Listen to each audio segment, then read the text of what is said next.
you think we're gonna grab? Oh, so many. No, not going to be that many. Just a couple. Well, We all ready? You had to go and say that, so now there's gonna be a ton. Right, let's go. Let's do it.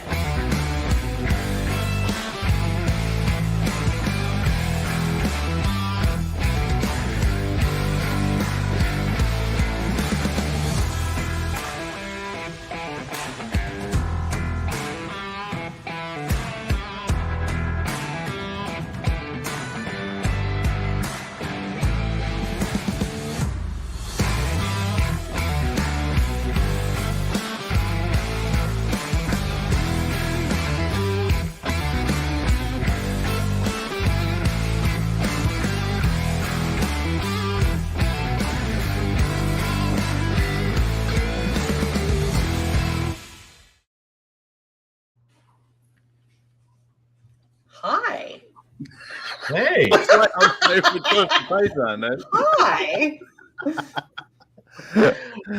welcome back This is a to. strong open, everybody. Well done. Way to go. Already. Welcome back to another episode of Across the Pond. I am your host tonight, Josh, the Vaping Jedi. Tonight I am joined by my co-hosts, Adam Sloan and Angela Garrity. And we have a very special guest from my neck of the woods, Mr. Brian Mulhern. Some of our, maybe if we have anybody in Southeast Massachusetts and Rhode Island, they may know his face, they may know his voice. Most recently from the Cat Country Morning Show. Welcome to the chaos, Brian. We're so glad you're here. I'm happy to be anywhere at this point, considering I have absolutely nothing to do these days. And that happens more often than not within the media business, unfortunately. But it's a lot of fun to be with you all. And I love the concept of this podcast. I just love how everybody's all over the place and we all come together and have a nice little conversation. Yep. Yeah. We're all here. If you've got your official Across the Pond mug of the Sloan Sour, grab your favorite bevy and let's have a little sippy sip. I'm not being funny, but mugs can be found on oinksquad.com. Oinksquad.com. Yep. The problem with that mug for me is it's so fucking big. It's huge. I'm not even joking. It fits an entire bottle of Cayman Jack. That's all that matters to me. It turned out, I was like, what the hell is this? It's like a tire. It's like, I literally, my coffee's in half a cup and it's like, it's just sitting at the bottom in that cup. So I sort of use it as a paperweight at the moment. No, Sloan, it's Texas sized. You go big or go home. I'll go home because I need to pee about 8 times if I drink that. You Brits are used to those little dainty teacups. That's the problem. Exactly. We only have little cups. You don't need any more than that. How's everybody been since the last episode? Doing good. Everybody staying busy, staying sane-ish? Yes. Ish. No. This weather's horrendous. It is. Oh, yeah, it's not much better here in the Northeast, but good and bad, I guess. This week has been a complete mind fuck. I don't remember what I did on Monday or Friday or in between because we've just literally been so busy. Which is crazy because in the pest industry, our off season is the winter.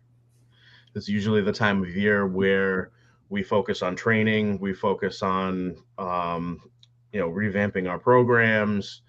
But because we have this SMART program, it's just exploding everywhere. And a city just outside of Boston just gave us, who already has our SMART program installed in many of their neighborhoods and in their sewers. They just gave us another $233,000 for roughly about another 100 pieces of equipment. We've got 2 other cities back to back lining up with about a total of another 100 pieces of equipment there. She's been a busy badger. But you know what? I wouldn't trade it. No. Absolutely wouldn't trade it. I'm definitely glad I got off the road when I did, though. Yeah, especially at the moment. I've been sleeping until 11 every day. It's glorious. Nice. God, Oh, by But 11, Brian, you've earned it. You've earned that right. Oh, yeah. I have earned it for sure. I don't know how long I can afford to earn it, but I've earned it. Well, we've had horrible snow, -7. Ooh. I've been trying to build in the garage in -7 with a little fan heater like this. It doesn't work, and it's decided to blow my electrics. So I went to pull the plug out, and it went bang, and literally the whole plug socket's black, and it's melted the plug. So I've got no heater at the moment. So I've been out there building in the snow. It's been great fun. And working. Huh? This is why I live in Texas. Yeah. But no, apart from that, it's just been ticking over, trying to update all the shows. I know we'll be dropping the link in for the new Across the Pond YouTube channel, which we'll talk about later on. But yeah, just been trying to keep inside as much as possible. So I can't build in here because of the little one, and he's been really unwell. Oh. Started with a dribbly bum, then went to a dribbly nose, and then he's just been a miserable little shitbag for about how long? About a week, 2 weeks. And your son. Yeah. So yeah, he stopped biting me, which is quite nice.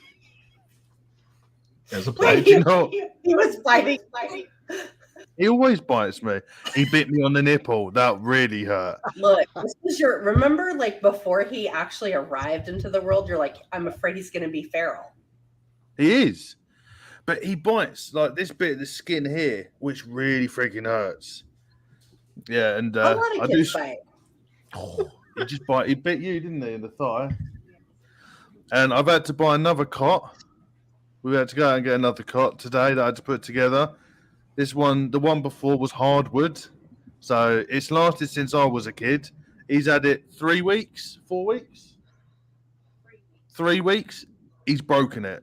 He's kicked all the sides out.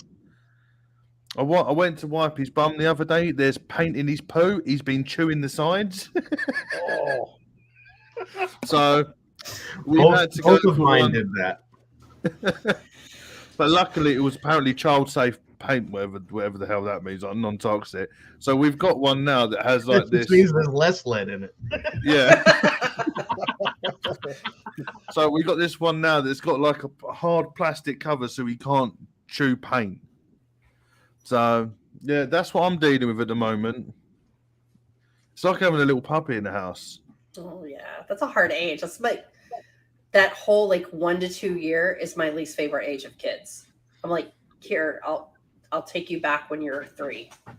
You might want a hard plastic cover for your nipples, is what I'm thinking. Well, or maybe lose a bit of weight so my tits don't look like women's tits, and you might be like, oh. maybe like there's a market for that. Probably like nipple shields. It's my $1 million idea. I love But, it. There you go. You heard it her I'm going first for it. on Across the Pond. But yeah, my life's quite kind of exciting at the moment. But apart from that, no, I'm good. Angela? Well, like Josh, I have been very busy. Day job work is crazy. Everybody needs training and they all need it before the end of the year. So it's like, who am I? What am I doing? I'm going to work, like just getting in the car. It's like automatic. Just what are we doing? But still trying to, find time to blog in between and do all the other things that I do. And right, there you go. Plastic pasties. Love it. And just, working on posting, you guys know I love my brand ambassador stuff, right? Yeah. So I have a little announcement. For me, it's a pretty damn cool announcement. you guys are like you guys don't even know. Like I'm excited about it. So this is like the best birthday present ever to me. I just became your girl just became a brand ambassador for Besame Cosmetics. So Besame Cosmetics. So my red lipstick that everybody loves. Oh, Yeah. wow. They just said yes. And I am now a brand ambassador for Besame Cosmetics. Congratulations. Thank you. I love it because it's like Well all done. retro makeup. Like, it's very well made. I've been wearing it since like 2016. So Does that mean you get free lipstick now? No, not free. But I can get you a nice discount. I might have to start wearing some lipstick. I'm saying, Oh, I'd pay points. a couple quid to see him with some bright red lipstick. Oh, they have other colors. Like if you're not a red person, like they've got other ones. I'd be a fucking ugly woman. It's like the whole. Just call me Susan. I love it. Don't call me Shirley. And then the other thing, you guys, like I found this thing called Pico, and I think it's kind of cool. Like so far, I'm enjoying it. I put it up in my Instagram link to where you can actually put all of your things together. So, yeah, that is trust me. I had to stop and like sing the jingle in my head. You can actually put like whatever, like if it's made for content creators, which is pretty nice. So like I put links up to Spotify, links up to, everything. And people can sign up if they want to and just get a little notification that says, hey, Angela's put up a new blog or here's a new brand ambassador or whatever. So I don't know, pretty cool. It's nice to have everything in one spot because I was trying to like put my brand ambassador stuff on my website. That just became way too much to deal with, especially after this week. Do you guys want to hear my story? Like I had kind of I had somebody come at me sideways. Really? Go on. An affiliate. I had somebody, I'm not going to name them because, we're not going to give them any more clout or whatever. But I had somebody come at me sideways the way that I posted on my Instagram to promote their product. Yeah. It's a bit weird. They got really, really shitty with me in my DMs. And I was like, wow, okay, I don't think I am the right fit for you. And it was like, oh, why is that? I'm like, because you came at me sideways because I made a little mistake in the way that I posted, your brand. And I'm like, I just told the guy straight up, I'm like, you really kind of hurt my feelings because, you were just, honestly, you were a dick. Like, I'm just going to say it. Like, you were a dick. And if you cannot read your message and see how that was a total dick move, then like, I'm not the person for you. And they were like, oh, sorry. Like, maybe we can like start over. And I'm like, hey, sure. Absolutely. Like, here's something I wrote up for another affiliate because I really like believe in them and love their products. Maybe we can do something like this. And he said, nah, N-A-H, nah, I ain't got time for that. Okay. Bye-bye. Have a good day. Bye-bye. So anyway, just like we're going to keep it real, right? Like, I think a lot of the times people forget that there's actually a person there. Right. And it just kind of killed me because I was like, this person's also a YouTuber. And I'm like, wow. Like, I mean, I don't know. Like, would you guys ever come sideways at somebody like that? Like, I could never see you guys doing anything like that. Y'all are just not like that. But just, if I were take myself out of the content creation equation. If I were a manufacturer or a marketing team lead or something like that, and I had an issue with how somebody portrayed our brand, you don't. Me personally, this is just how I am. You politely say, "Hey, this is not how we really like our product to be branded. This is Sure. not, is there a way that you can rework your post and that is a little bit more, Absolutely. closer to our guidelines, and we'll work together on it." Granted, that's just me, and because I mean, I can be an asshole. Let's face it, we all know this, but in the grand scheme of things, when it comes to somebody else's product, I'm just going to tell you exactly how it is. Well, right. But like you wouldn't come like, okay, so There's no, like, if I came I'm at you not and said, "Hey Josh, you just posted this Instagram story. Good luck because you right. put your link in there. Nobody's gonna click on it." You'd be like, "What the fuck? Who is this guy?" I wish you all the luck in the world. Plain and simple. Right, Done. exactly. I'm like, I don't get "Wish you involved in well. shit like that. Bye-bye." I don't get But, like, involved in shit like that. Well, That's see, what I'm that's the saying. problem. Like, bye. There's a lot more content creators and a lot more brand ambassadors and a lot more marketing teams than there ever has been, Right. thanks to the COVID Absolutely. lockdown.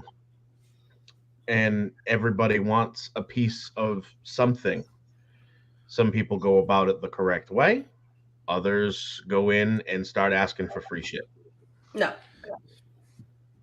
No. I Not just if I enjoy something, I am going to, and I feel it's necessary to bring it up to the manufacturer. Hey, I like this. Maybe I'm going to post this on my Instagram anyway, but maybe we can work together on like a coupon right. code for my followers or something like that. Right, exactly. I'm going to Like, post would it I be anyway like, because I "Hey," like it. like, would I be telling people, "Hey, like, I love my Besame lipstick and I've been wearing it since 2016." If I didn't actually like it, no. Like, I'm not that person. Hello, ardently Angela. That means like being real, right?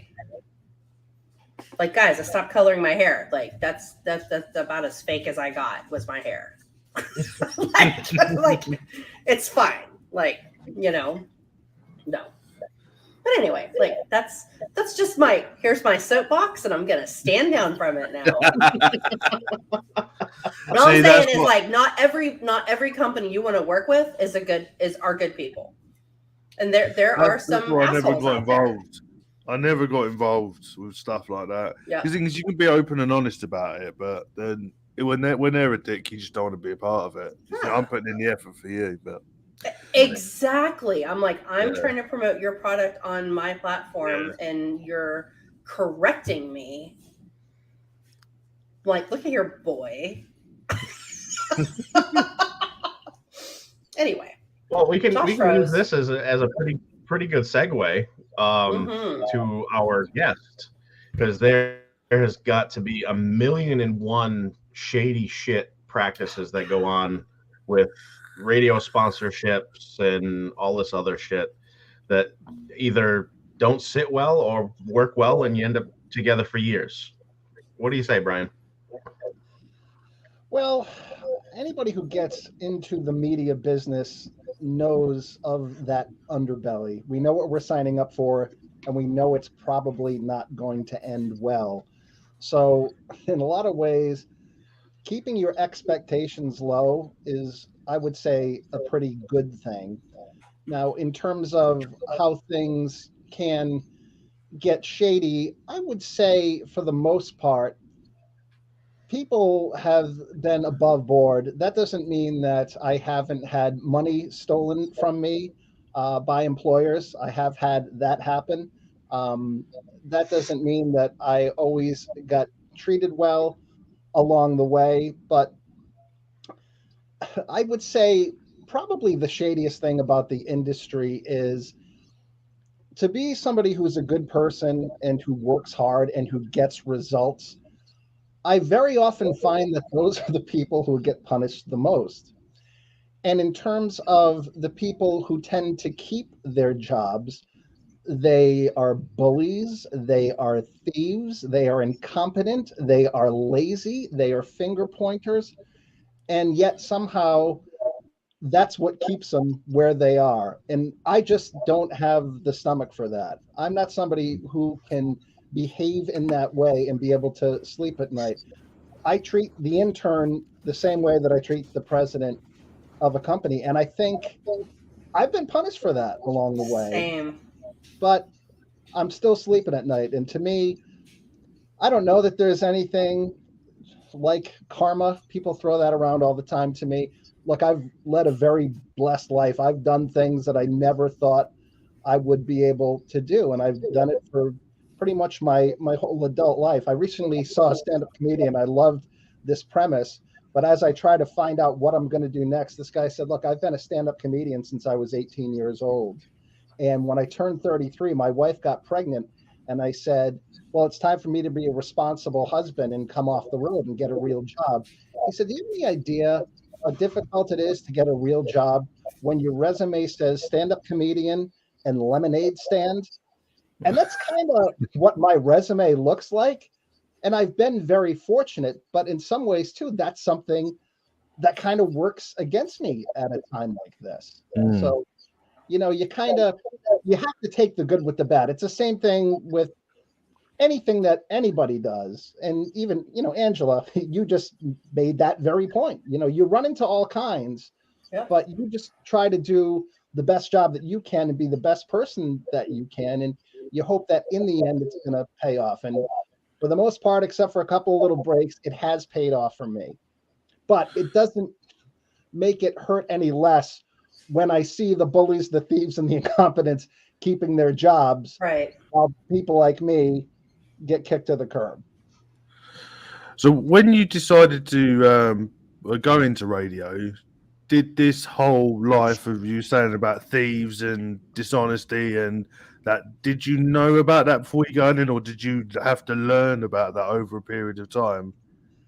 I think you kind of learn it more over a period of time. The thing that I knew was there wasn't a lot of job security, and there are people who have had to chase the career, have had to move all over the country to keep working in radio.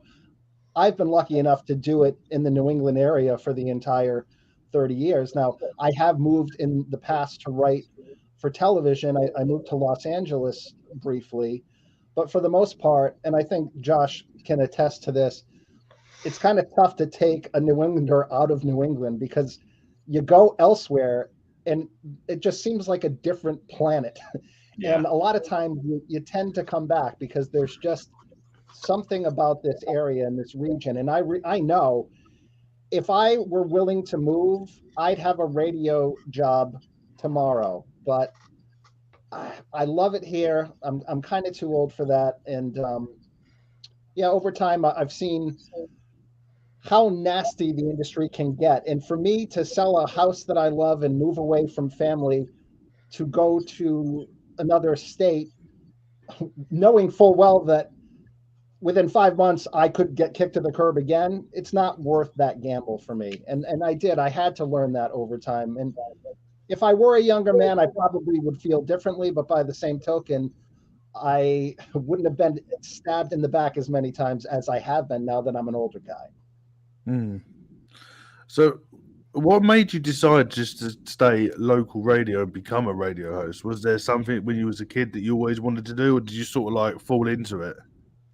I totally fell into it. Everything good that has happened to me in life has been a happy accident. I had no game plan. As a matter of fact, when I was finishing high school, I was a musician and I wanted to be the next Eddie Van Halen, and I didn't want to go to college.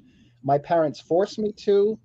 For 2 years, I was undecided. I'd gone through a breakup. My GPA was in the toilet. I was on academic probation, and it's not because I'm a stupid guy. I skipped the second grade, and when I apply myself, I'm really good. But if I'm not interested in something, it's really tough to get me on board for it.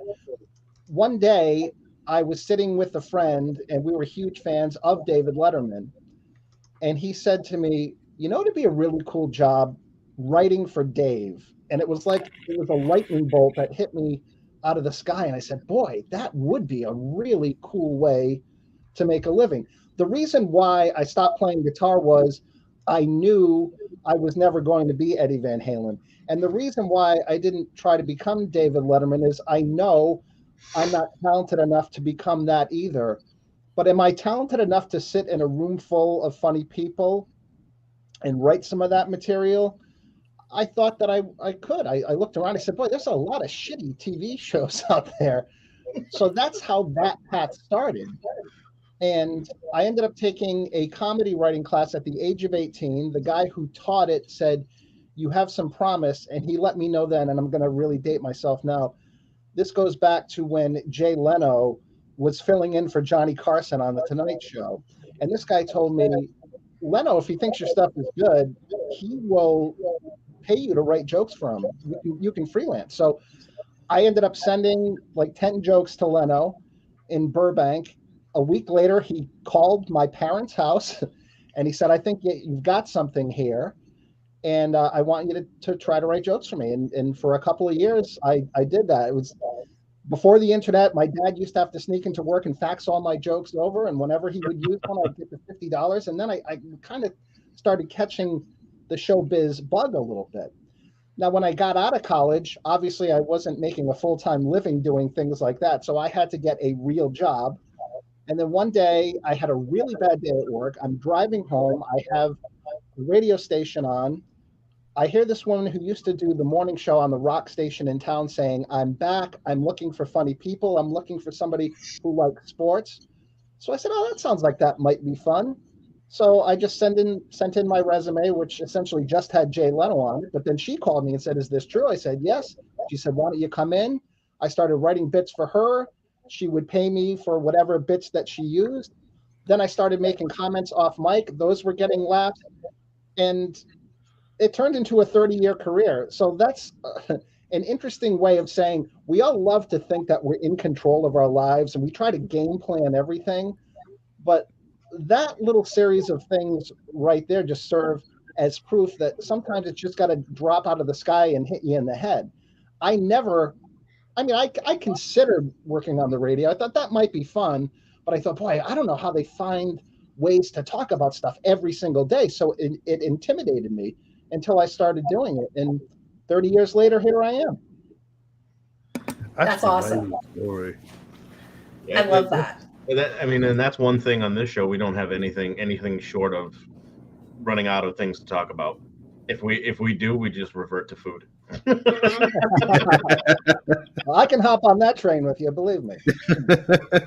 But to give you another example too, and Angela and I were talking earlier, the biggest thing that ever happened in my career was one night I was watching Letterman, and the legendary Phil Hartman, he from Saturday Night Live, The Simpsons, and News Radio, and everything else, was on, and he was in his last season at SNL, and he said to Dave, I'm getting my own primetime sketch variety show for NBC called The Phil Show, and I'm looking for writers. So I just blindly sent in a packet to him. Within a week, he called my parents' house.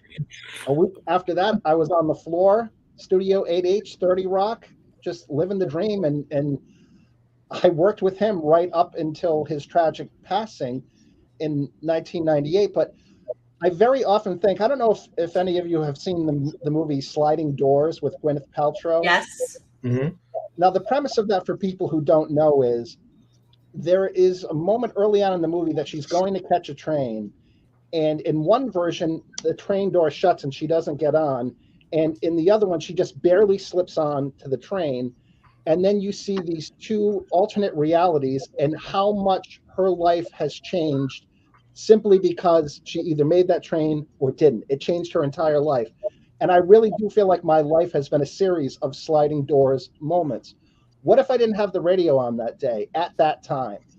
What if I hadn't turned Letterman on that night and seen Phil? What if I hadn't taken that comedy writing class or even got that advice? It just is amazing how the universe works sometimes. And that's what gives me hope here. As a 52-year-old guy who's just trying to get to the finish line, what's going to be my next sliding doors moment? And it gives me a sense of calm in that I know I'm not in control and I can drive myself crazy and freak out. And believe me, I'm swinging. I'm trying to get all different kinds of jobs, but I know when I least expect it, when that next opportunity comes, I'm going to know, and I'm going to be ready for it. Oh, Brian, I love that. Like, I'm a like firm believer in, and I always have to remind myself, trust the process, trust the process, trust the process. And, and like one of the most beautiful quotes I've ever read was, what's meant for you will not pass you by. So like hearing, what if I wouldn't have been listening to the radio that day? What if what if I wouldn't have been home when they made that call? But you were, because you were meant to be there. And I think that's amazing, like how life works. And I think you have to be open to it as well. I've mentored some stand-ups and some guys who are very funny, and women too. And they say to me, I'm getting frustrated. And I just keep telling them, you have to put yourself in the position to be available and be open to it, because you just never know what's going to happen. And if you shut that down, you're going to miss that sliding door.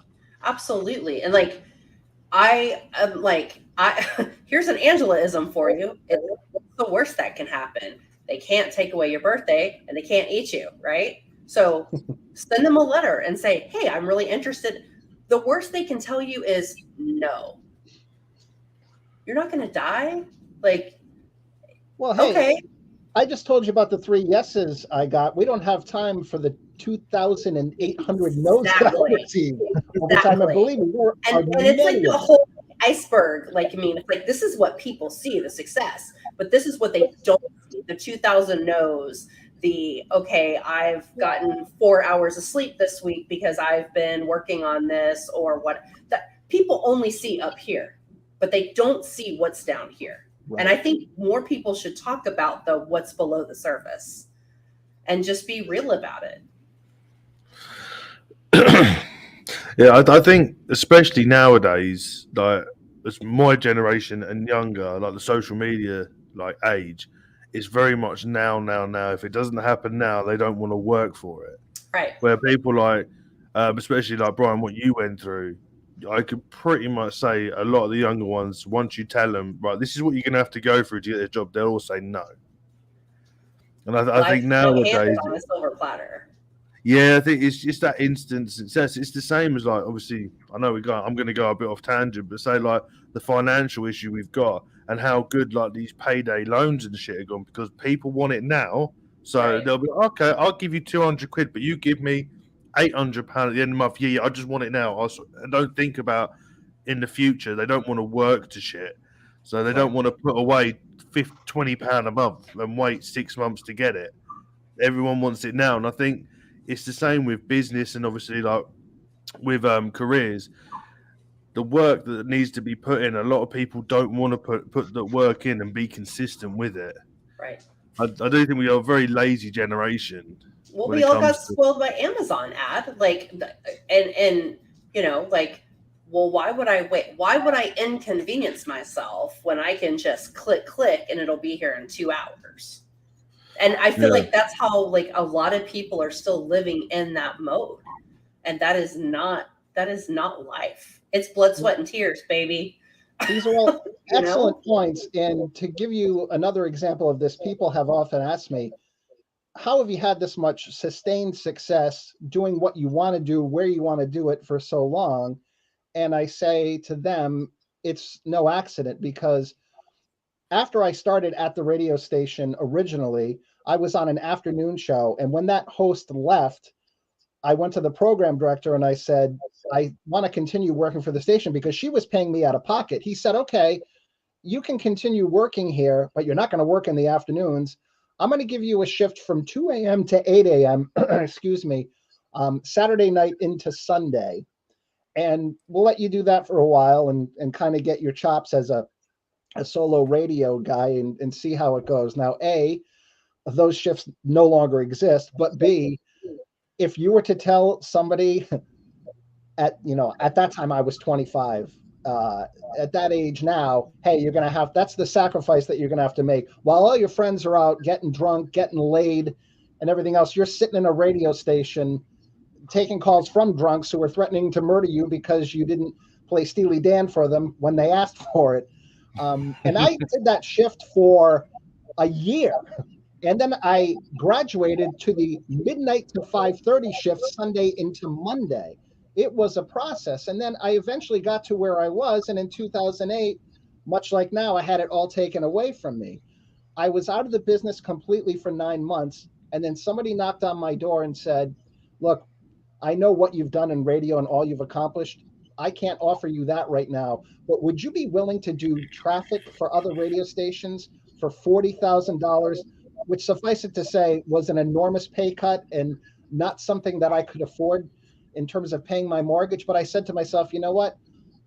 I don't have such a massive ego that I'm not willing to take that huge demotion, take that huge pay cut, because it gets my foot back in the door. It gives me the opportunity to show people what I can do. And off of that, after about a year of doing that, I ended up getting the job that I just got fired from, but I had that for 12 years. And again, how many of the younger generation would be willing to settle for something like that and suffer through it? And believe me, I was miserable. The hours were terrible. The pay was terrible.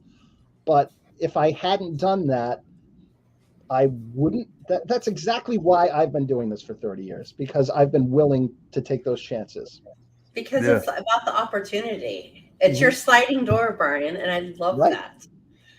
And sometimes you have to open that sliding door for yourself by making those sacrifices. And I think, Susan, I just noticed the name change up on the screen. Made an excellent point when he/she or them said precisely that this younger generation just doesn't have the stomach for a lot of that. Yeah. Everything's about hustle culture. And I'm like, no, it's not.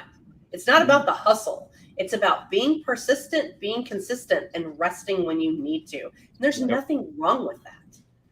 Nothing wrong with that. You're just in your winter, and that's okay, because you're not going to stay in your winter.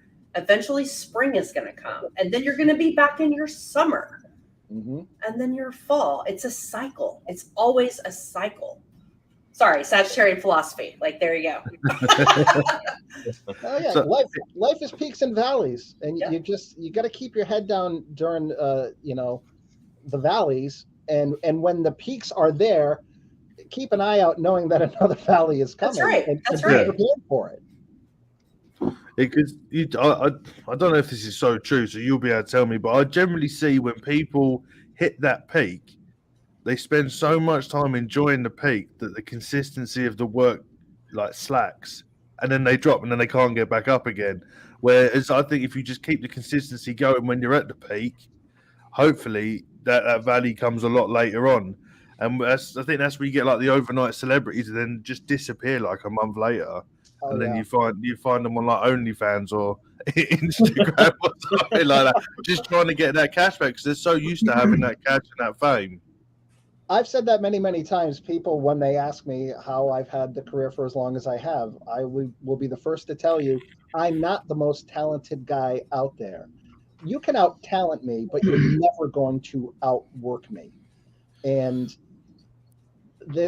Tom Brady is an excellent example of that, who got drafted in, what was it, the 5th, 6th round, was a backup quarterback, but just kept working and believing in himself. And we all know he didn't have all of the tools and the skills that somebody would have looked at him and said, well, that's going to be the greatest quarterback of all time. But he was just relentless in that pursuit and continues to be, even at the age of 45. And that's the secret sauce, more so than, and that's what you have to continue appreciating. And you're right. There are people who hit that peak, take their foot off the gas, think that, oh, this is what it's going to be for the rest of my life. Well, no, not if you're going to take that foot off the gas. It's not. Yeah, and as Birdman's just put up, persistence overcomes resistance. Yeah. We need that on a sticker, guys. Like, real talk. We need that on a sticker as like a little daily reminder or a fridge magnet or something that like everybody can remember. Because I mean, like, we've all had like the whole like, like everybody's had their like golden moment. Yeah. but nothing gold can stay, because you're going to have another golden moment. Mhm. And it always hits you when you least expect it.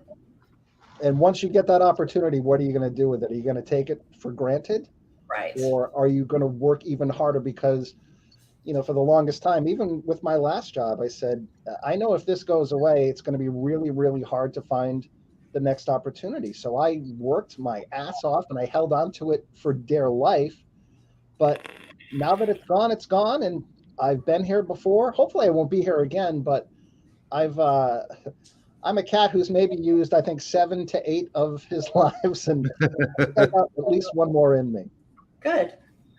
Um, Good. regarding like your career, is there something that you look back and you regret not taking or not doing?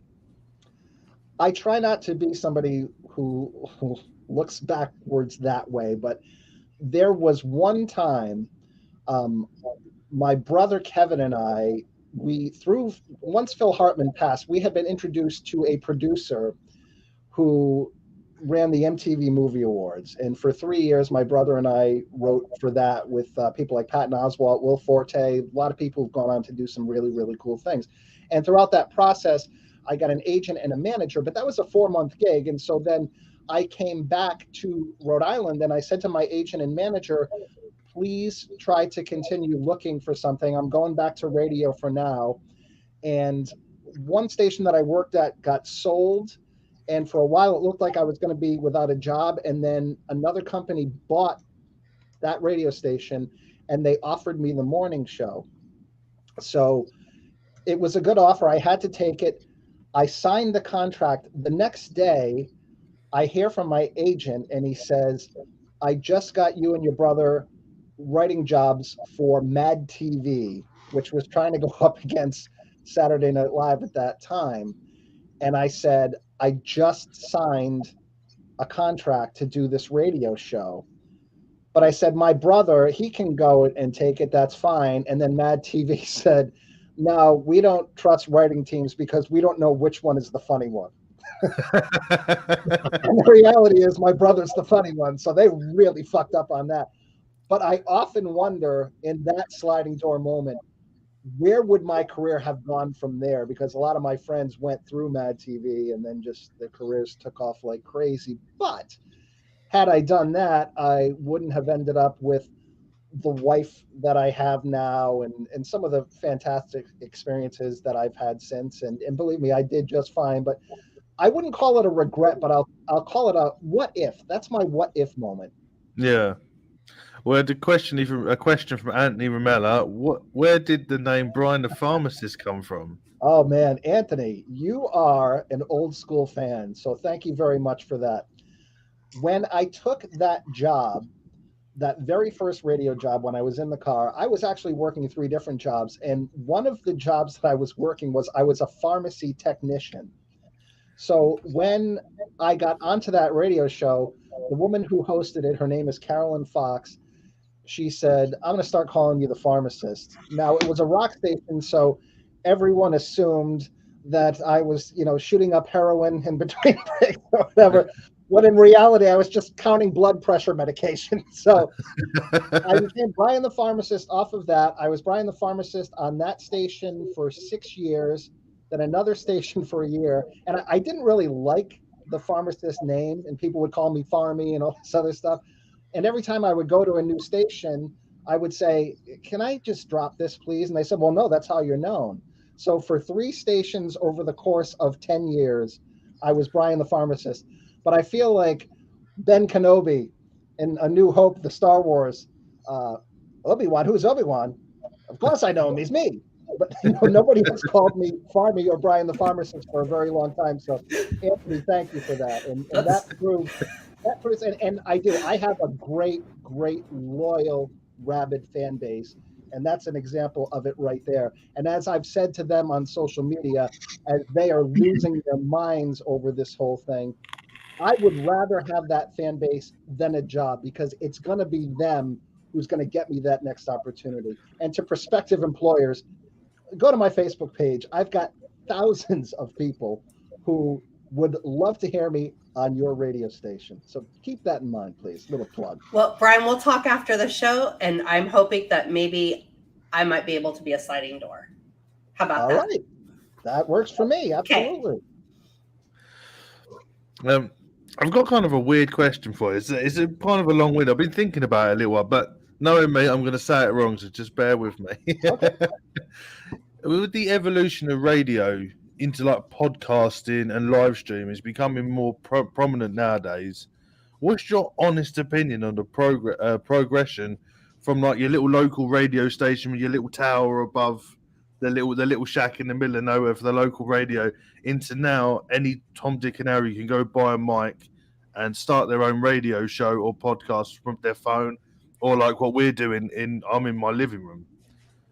I would say that there are media personalities who are so insecure that they would look at those things as a threat.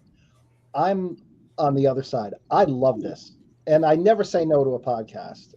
I love people who have a passion for it and enthusiasm. I love that there are opportunities out there because, again, I am a guy who's all about working hard, building something from nothing, and trying to find those opportunities. And pre-YouTube and pre-podcasting and all these things, one of the ways that I went viral was my parents, when my brother and I were in our late teens, bought a camcorder. It was one of these giant things, and you put the video cassette straight in there.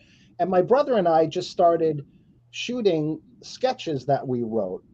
And we would show them to our friends, and they got to be so popular, we would do an anniversary kind of best of special every year, make a zillion copies and pass them out to all of our friends.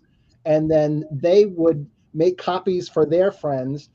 And little did we know we were creating this body of work, this reel, that when it came time for me to send something to Phil Hartman, that was a lot of the material that I sent him. And that was the stuff that he loved. So for people like you who are doing this, and the YouTubers and the TikTokers who are doing something similar and taking advantage of the technology, I say bravo. I love it. I'm a huge fan of it. I've had podcasts myself, even while I had a radio career, just because I believe in it that much. So I'm an enormous proponent of it and very appreciative for it. And I love that, the next, I don't know, Steve Martin might be on TikTok right now, and we don't even know who that is, but they have a platform. And if you have the talent, this industry or whatever industry you want will find you. I like that because you have heard, well, especially in the UK, I've heard a lot of people not liking there's a divide between the YouTube and podcasters and your local radios, because over here they're shutting down a lot of local radio stations and it's all going centralized because obviously UK is so small. We fit into Texas how many times? Like Probably about 17 or 20 something. times. Where a lot of our local radio stations are going to only do a little morning show and then the rest is going to be central out of London. So obviously you've got all these little towns that have all these little local radio hosts that are going to be out of a job, and it's going to go to one big central place. They're obviously fighting for radio time, where you've got like the podcasts on Spotify and iTunes and that. They're all fighting for that listener. Do you have the same thing over there, or is that the same case being in the radio? Do you hear that sort of stuff? Well, I will definitely say that the competition has eaten into listenership overall, revenues, things like that. But you have to be like a shark in this and every business and accept that things are headed in a certain direction. And if you're not willing to hop onto that bus and take that ride, you're going to become irrelevant very, very quickly. And one of the most heartbreaking examples for me, as a huge Letterman fan, as I've brought him up like 7 times now, towards the end, and I knew people who wrote for him, I never got that chance, that dream I had to write for Letterman, and based on some of the experiences that my friends have had, maybe it was for the best. But towards the end for Dave, he became that guy who took his foot off the gas. He wouldn't rehearse. He wouldn't do pre-taped pieces. When socials came out, and even like YouTube and things like that, and a lot of those shows, Conan was really good at it. SNL has been good at it, trying to find things that are going to blow up on social media. Dave didn't want any part of that. He just became that cranky old man, and he's somebody who probably should have ended what he was doing 5 years before he did. I never want to be that person.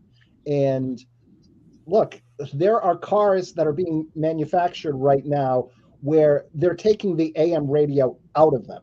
Like it's not even an option anymore. Yeah. And you have to accept that. And I don't run away from it. I don't bury my head in the sand about it. I embrace it, and I try to become a part of it, because if not, I'm going to become a dinosaur really quickly. Yeah, I've noticed it a lot because I listen to LBC over here. So when I work in the garage, is always I can only do talk radio. I can't listen to music because I get too distracted.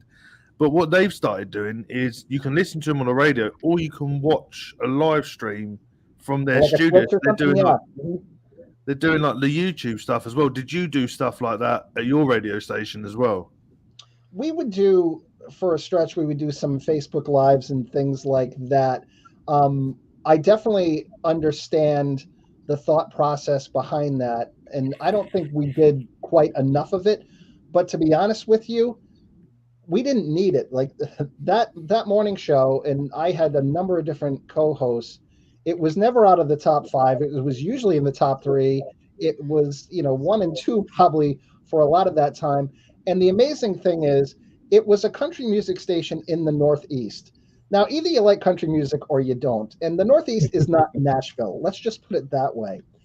But for the last few years, Cat Country, the station that I worked at, was the highest rated country music station in the U.S. for the top 50 markets when it came to 6+ in ratings, which is from 6 to dead.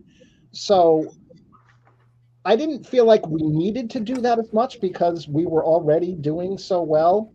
But yeah, it certainly wouldn't have hurt. But we did do extra things too. Like I did podcasts for the last 2-3 years while I was there. We did do that extra stuff. We did some Facebook Live stuff. We would shoot video, things of that nature. But I do know of a lot of shows around here. They're on Twitch for the whole show, or some of them are even on cable TV now. Some of the bigger shows.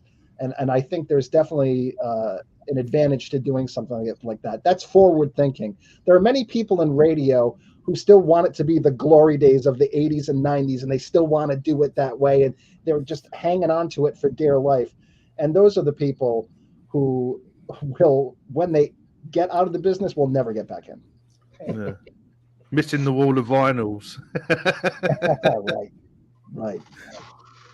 I have a question for you, Brian. Sure.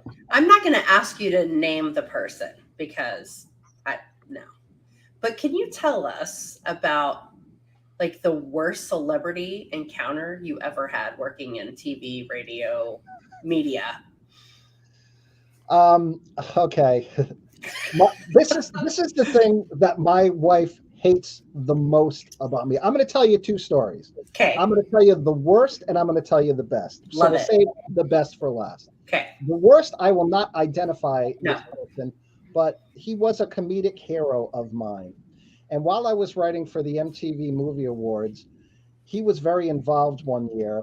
So we, in the writer's room, kept coming up with stuff for him, and we'd send it off. And then he would write these just nasty, awful emails to our producer, and he would print them out and bring them into us. And it started to get so funny that we began wallpapering our offices with all of the shitty things that this comedic hero of ours was saying about us. And then the day that we were taping the show, a producer on the show was actually my manager, and she came up and she introduced herself to him. And then I discovered how sexist he was when she said, "Hi, I'm Leslie, I'm the producer." He's like, yeah, go get me a bag of M&Ms. And I was like, oh, man.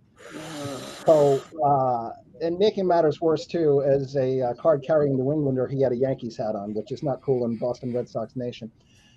So after all of that, and after seeing how nasty he was to people, and I'll fast forward to a night where I went to a networking event at a bar, and I was meeting with a bunch of producers and other writers and some actors and stuff like that. And this woman came up to me and she said, "Are you in the business?" And I said, "Yeah, I'm a writer." And I said, "Why are you?" And she said, "Well, kind of, sort of." She said, "I am that celebrity's assistant." And I said, Oh. "Oh." I said, "You know what? I don't even want to know what the worst thing is that he ever did to you." I said, "Tell me the worst thing that he did to you today." She said, "Well, he's bulimic." So I walked into his office to give him some paperwork. He stuck his fingers down his throat, puked into the basket, threw it at me, and said, "Clean that up." Oh my God. Yeah. Good Lord. And if I'll tell you off the air, sorry to everybody else who it is, you're going to be flabbergasted. But there is an awful lot of that in Hollywood. Now, the best story, and I love this because I can use this person's name. Oh yeah. And we want to So, know who they are because I'm like, we love good people. so in 2003, I'm writing for the movie awards again. And the one part about writing for an award show that people hate the most is the onstage patter. The nominees for blah, blah, blah. And it's always not funny. That's always the part of the show. Like, God, who's writing this crap? And to be honest with you, in the beginning, they always start out as being very funny. But then a publicist will get involved, like, "Oh, no, no, that's too offensive. This person is not going to say that." Or maybe even the celebrity doesn't want to do it. Or they get up there and they're like, they don't come to rehearsal, they're half-assing it and they fuck it up or whatever. So one of the presenters that year was Harrison Ford. Now, in that year, Harrison Ford was promoting a movie that he made with Josh Hartnett, who was much younger than him, and it was kind of a buddy cop movie, and there was the generational component involved there.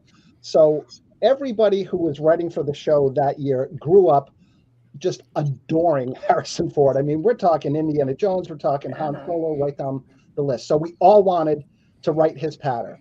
So we're writing, and finally, my brother and I write one that ends up being the winner, which is Harrison Ford comes up and he says, "Hello, I'm Harrison Ford. And 30 years ago, I was in two of the highest grossing movies of all time," and blah, blah, blah, and going down his entire resume. And then he steps away from the mic and Josh Hartnett comes along and he says, "Hi, I'm Josh Hartnett. And 30 years ago, I made a poopy in the potty all by myself." So we were just so pleased to know that we were going to write words that were going to come out of Harrison Ford's mouth until Scott Tomlinson, I'll name him too, but this is, I still love this even though it worked to my disadvantage. He was like, "Damn it." He said, "I'm determined. I'm sorry, man. I'm going to steal this from you. I'm going to get this opportunity." So he tracked down Harrison Ford's agent's number and he called him and he said, "Hello, you don't know me. My name is Scott Tomlinson. I'm a writer for the MTV Movie Awards, and I understand that Mr. Ford is going to be delivering a line that's been written for him. But I just wanted to let you know that if he would instead write what use what I have written, I'm prepared to pay him $11 American." And so the agent is like, "What?" He said, "No, seriously, $11. I'll do it. Don't test me on this." So he goes, "Okay, I'll pass that along." The next day, Tomlinson's phone rings and he picks it up. He says, "Hello?" And he looks at me, he goes, "It's Harrison Ford." So Harrison says to him, "Hey, is this Tomlinson?" And he said, "Yeah." He said, "I understand you want to pay me $11 to use your line instead of the one that I already have." And he said, "Yeah." So Ford sits there for a second. He goes, "I'll tell you what, I'll do it for 12. So he said, That's "All right, great. the night of the show, the way that it works for writers at an award show, everyone's backstage still writing because things are going on out front. So we're all kind of huddled up there. Harrison Ford and Hartnett go up. They deliver their line. We're all standing there together backstage. From behind the curtain, here comes Harrison Ford. He goes, "Which one of you is Tomlinson?" And Scott said, "It's me." He walks up to me and goes, "Where's my money?"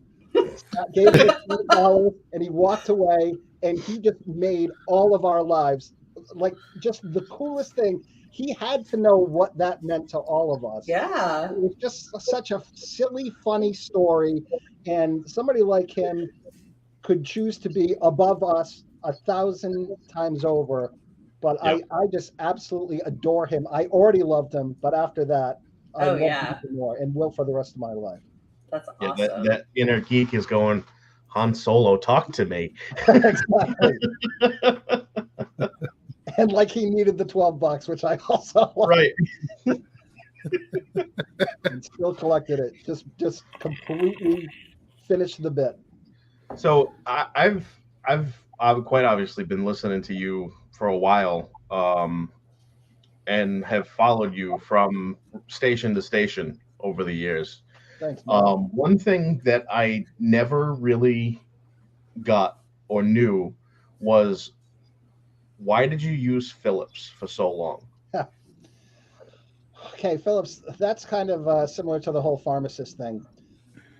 Back when I started in radio, the way that ratings were collected was people who were getting contacted by Arbitron, which was the ratings company then, would get written diaries. And they would write down what they were listening to, be it the station, be it the personality, or whatever. So when I became the traffic guy in between all of that, I was doing traffic on a number of different stations, including Cat Country. Mm-hmm. But at my previous stop, I was known as Brian Mulhern, and those other stations got so concerned about that. They said, well, he can't use Brian Mulhern on our airwaves because they might get confused and write him down, and then that credit might go to his old station or whatever. So I was on 4 different stations, and I had different names for everyone. And half the time I couldn't even remember who the hell I was at what station, and I had to put it up like on Post-it notes in front of me. So I had to pick a couple of different last names, and one was Brian Miller, which was close enough to Mulhern, so I thought even I can't fuck that up. And the other was Brian Phillips, and that was my tip of the cap to Mr. Philip E. Hartman.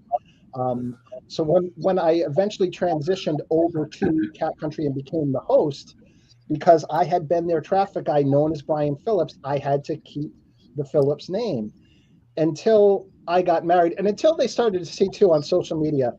I had a Brian Mulhern Facebook page and a Brian Phillips Facebook page. And the audience, they all knew that my name was Mulhern. Brian Phillips had no following on socials, but Brian Mulhern, as you'll see now, has 5,000 followers. So eventually, when I got married to my wife and then that became public, I had to make the transition from Phillips to Mulhern midstream, which caused confusion for a lot of people. And now ratings are tabulated in a different way through Nielsen.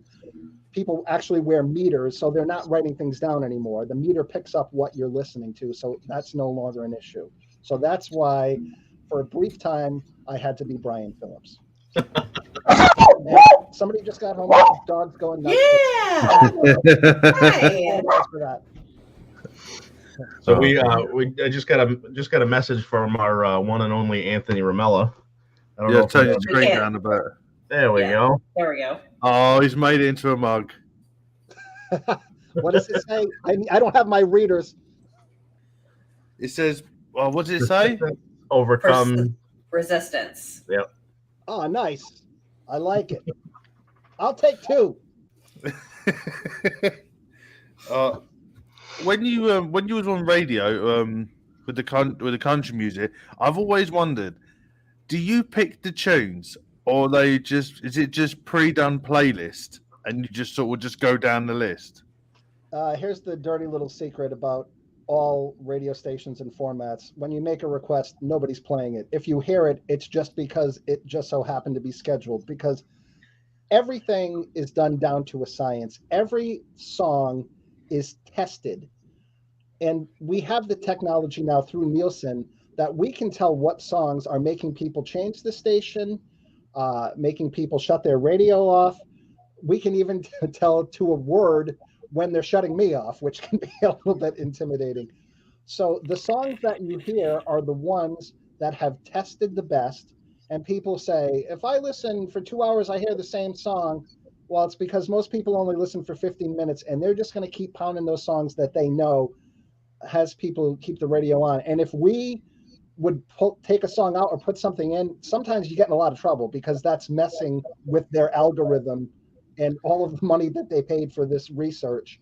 So no, we never pick the songs at all. And as a matter of fact, the other question I get a lot of times too is, hey, you're hosting on a country radio station. You must love country music.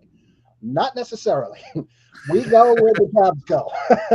Where the jobs go. And I've worked rock radio, classic rock, alternative rock, mostly rock. I've also worked hot AC, where I, at one point in my life, was saying that was Celine Dion. That was quite the transformation. And then I became a country guy. So you don't necessarily always love the music that's playing, and half the time you're not even paying attention to it, because I'm more concerned about the content. That's my job, right, to provide the entertainment and figure out maybe what the day's phone topic is going to be, what's going to get the phones to ring, what are people caring about right now, how has something that's happened in my life, what's relatable about it, how can I do that. So the music is just so far off of our radar, it's not even funny. That's the program director's problem. Well, I mean, from my perspective, somebody who's been listening to you for so long, you definitely had that. You definitely captured the audience. And those who have followed you from radio station to station, I feel as though I got to know you on a more personal level through the radio, even before we met, and we were able to see your high times and your low times, and it was, personally, it struck a bell with me with the the struggles with mental health, and when you had your medical emergency on the air, and I was just like, ooh, wow. Yeah, a microphone can be used in many different ways. And by the way, there's no higher compliment to me than to hear somebody like you, and even Anthony too, who's been following me since the pharmacist days, that the music doesn't matter to them either. It's more about following me. As an entertainer, you cannot receive a higher compliment. And in terms of how you feel like you know me, it's really important to not do I, me radio, because the show is really about the audience. And right. I've always had the philosophy that I want the audience to be a part of the show, which is why I do so many phones. And in terms of sharing my battle with depression, I went many years without saying anything about that until Robin Williams took his own life. And that night, I remember when I found out, I was sitting with my wife and I said, boy, I really feel like I need to address this, but I also feel like it could go sideways on me. And instead of maybe helping people who are struggling with depression, I might hurt somebody. So I tossed and turned about it. I did it. And it really ended up being an enormous turning point in my career. And like I said, you can use a microphone to tell dick jokes, and you can also use it to make a difference. And I've tried to find a balance between the dick jokes and making a difference when appropriate, and tried not to do both of them at the same time. But that's what I wanted to do. When I had a medical emergency, I had a stroke on my show. Shit. Yeah. Oh my God. I had been the victim of an assault, and I sustained a head injury, and I had a blood clot on my brain unbeknownst to me. And suddenly I was sitting there and I lost the ability to speak. And the next thing I know, I woke up, I was in the hospital the next day. Thank God there was a hospital right up the street. And that was a journey that I went on with my listeners. And that's when times like that, you really find out how much they care about you, because if it hadn't happened there, I probably would have died. If it happened in the car on the way home, talk about a sliding door moment, because the show was coming to an end. It's insanity. And even too, throughout COVID, it was another way to get close to the audience, and especially when I lost my mom to it, and what that whole experience was like, and how I was the only one who could be there when she passed, and I wasn't even in the room with her, and sharing all of those things and opening up a window into that world for people who hadn't lost anybody, to see what it was like trying to put a funeral together where basically people were too afraid to attend. I think the advice that I give people who want to get into broadcasting is this: be real, be you, be genuine. When you're talking about your personal life, don't do I, me. I can do this. Hey, has this ever happened to you? I was talking to my wife the other night, and we had a fight about blah blah blah. Let's go to the phone and see, and then it becomes, a discourse, and now you're a part of the show. So that's how I've approached my career. And when I say be real, there are a lot of people who are on the radio who aren't real, who will say something controversial just to try to get the phones to ring. Mhm. And I will tell you from my experience, the audience is a lot smarter than people are willing to give them credit for. They can see and smell phony and bullshit from 10 miles away. So I think in terms of doing this for as long as I've done it, having people as devoted as you, Josh, Anthony, people like that, that's been the biggest ingredient to all of this is kind of, letting you in, not only into my world, but through our phone conversations and interactions on social media, you've let me into your world as well. And there are, like, I've made legit friends. I mean, like, gosh, we go back and forth on social media. I've never met you personally, but I can't even tell you how many people, through the years, I still have people who are Facebook friends and following me on Instagram and Twitter and everything else back in the 94 HJY days 30 years ago. And I never take that for granted. I know how valuable it is. And like I said, having that devoted audience, because I've approached it the way that I have, it's all of you that are going to give me the next opportunity. It's up to me to hustle and try to find what that is. But without you, if I didn't have that, there's no reason for anybody to hire me. So for as much as people say, I appreciate you, I want everybody like you, Josh, and people like Anthony to know, no, I'm the one who appreciates you. Yeah, we've pretty much we've taken the same route on this show.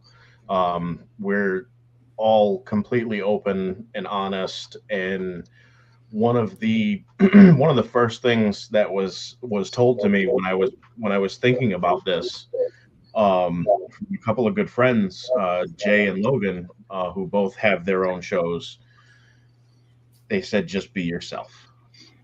People are more apt to come back show after show for you, not for a personality. Mm-hmm.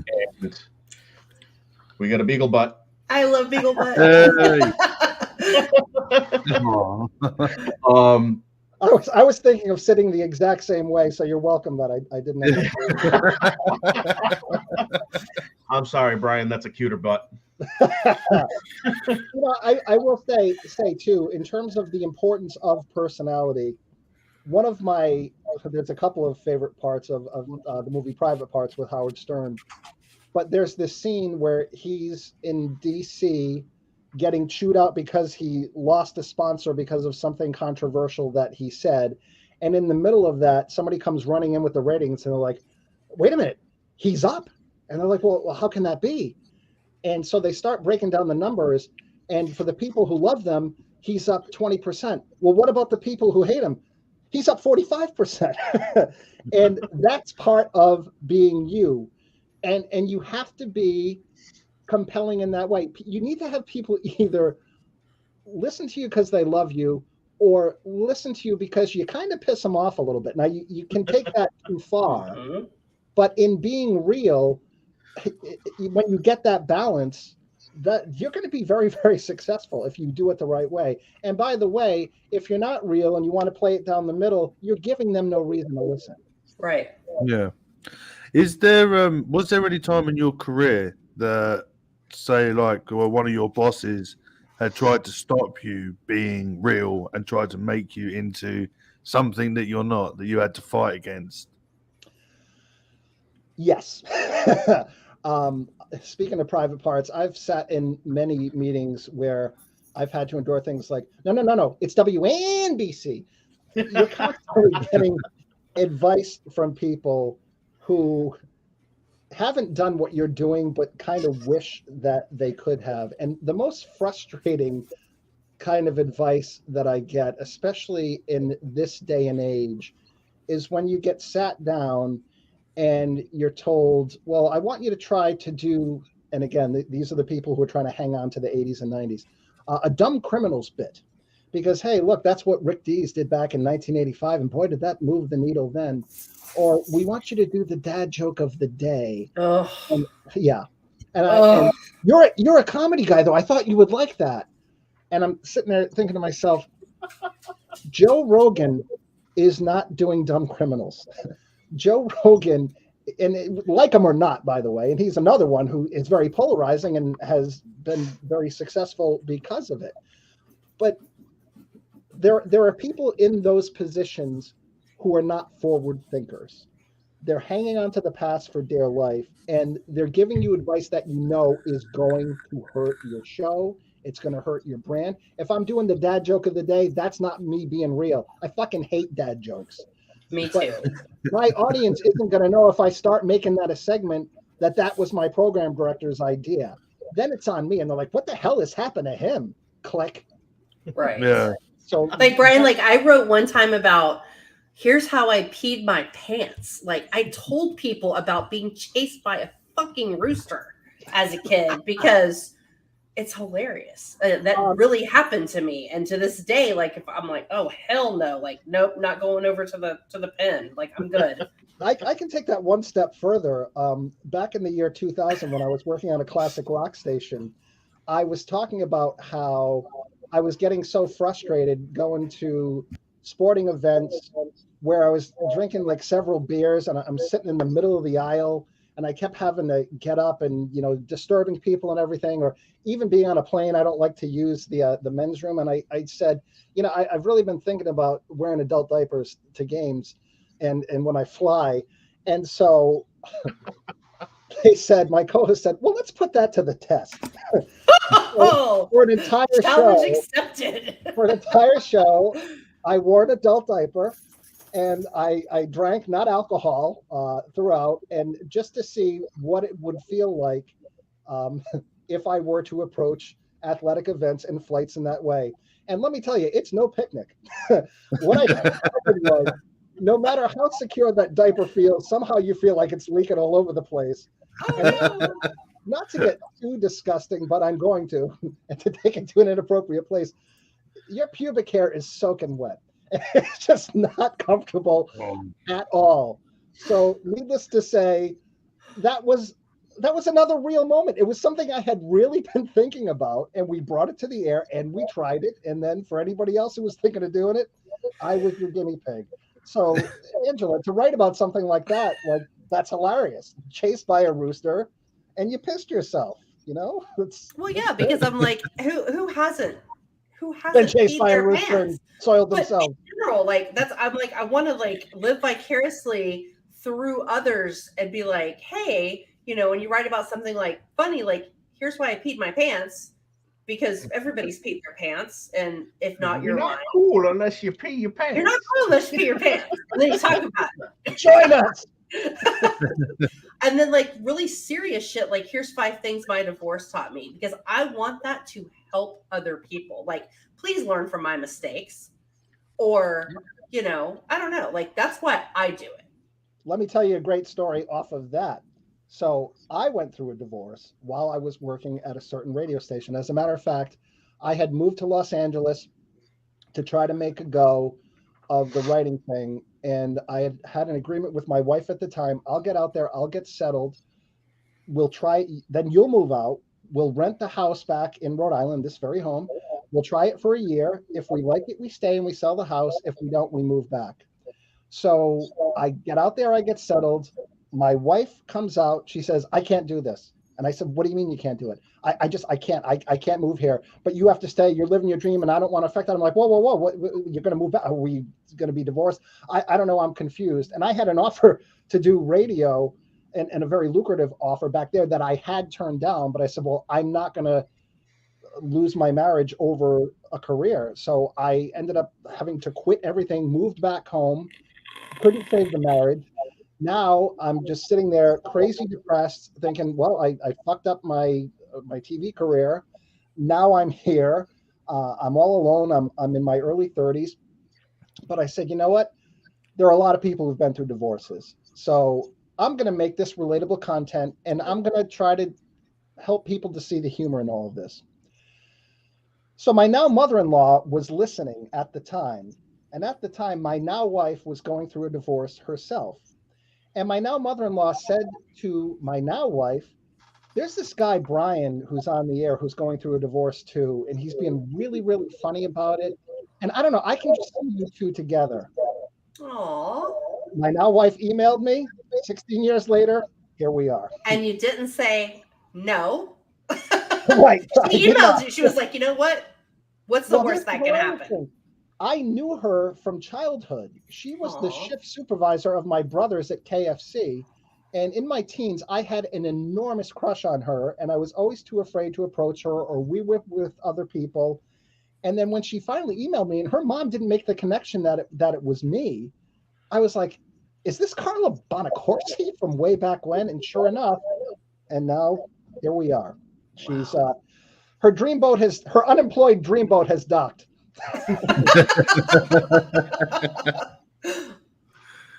That's amazing.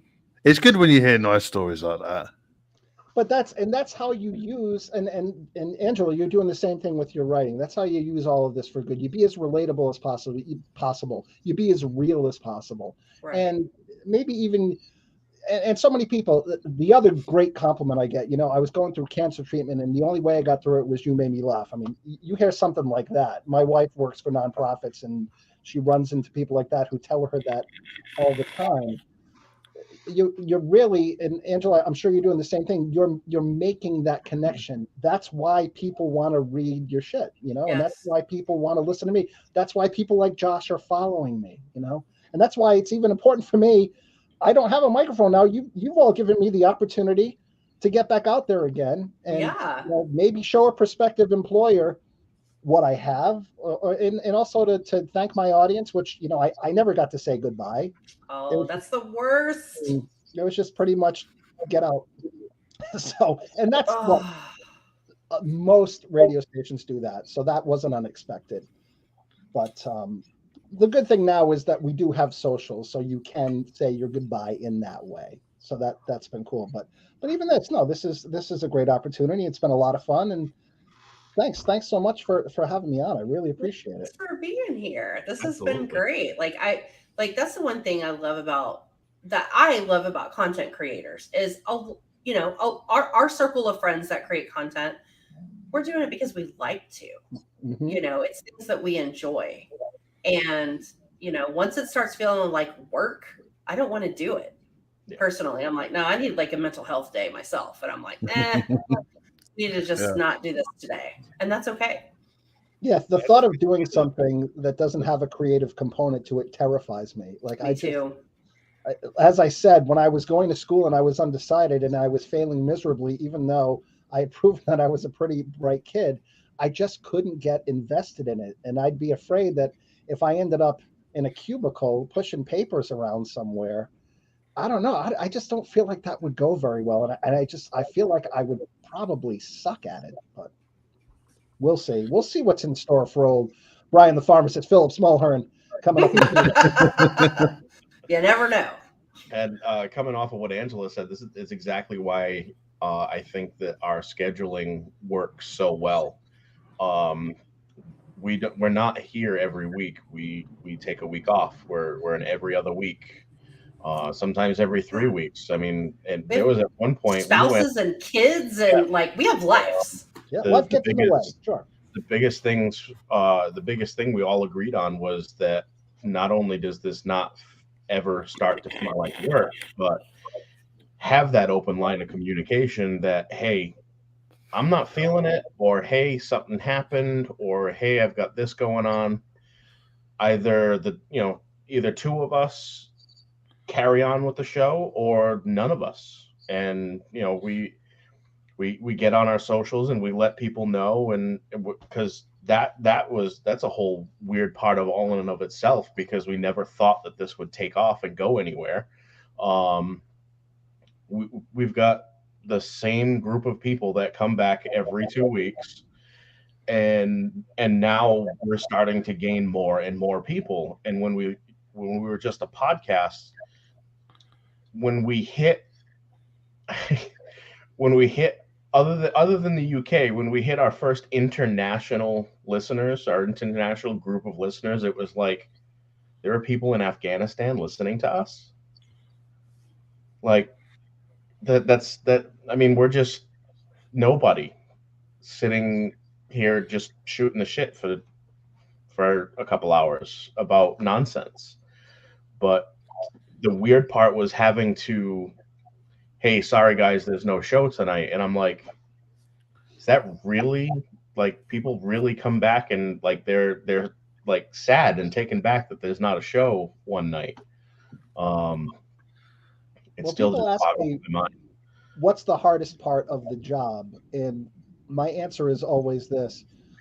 I had to get up at 4 in the morning and be funny while I was going through a divorce, while my first wife had suffered a miscarriage, after Phil Hartman had been murdered. When I spoke to him the night that it happened, I've got to come on and put my game face on every single day. When my mom died through COVID, I can just give you a million examples. But the phrase "the show must go on" is there for a reason, and it's good. It's great that you can all take those breaks and things, but sometimes when you're having a tough time in your everyday life, don't you find this to be a really cool distraction from Yes. whatever you have going on? And I think it's healthy, and I think to talk your way through some of those things, it's therapy. Oh, It's really a good thing. absolutely. For free to be like, hey guys, this is what happened to me today. And, Josh and Ad's opinion, but chat, hey guys, what could I have done differently in this situation? Mm-hmm. Exactly. How can I And grow as a person? that was another huge push for us to go from an audio only to a live show, was having that chat function, Yeah. and people being able to ask questions, and we're asking questions and we're getting their answers, and there's a huge interaction between us and our regular chatters. And that has been amazing. um I there you congratulate go. you because the reality of this, what we were discussing earlier, there's a lot of competition in this space. Oh yeah. And to be able to do what you've done for as long as you've done and to build something, that is an impressive accomplishment. And don't take that for granted, and feel good about that, because you should. I think it's great because, like, some of our we normally talk about food at the beginning. Then I talk about like me shitting myself a couple of years ago. Then we had like the Sprite There's a challenge. lot of stuff going on in your pants, all of you. What the hell? Yeah. You're being chased by a rooster. Welcome to the party, pal. But then we do shows about like autism awareness, and then we had the mental health one and stuff as well. So this show really flip flops between, even during the show, from being like a serious conversation Yep. into like some horrendous stuff. Well, even on that Sprite challenge, I did pee myself a little bit because I burped so much a little bit of pee come out. I remember that. So we've I'm had just disappointed that nobody has soiled themselves tonight. But hey, they there's can't still all be right. time. Yeah. There's still lovely. time.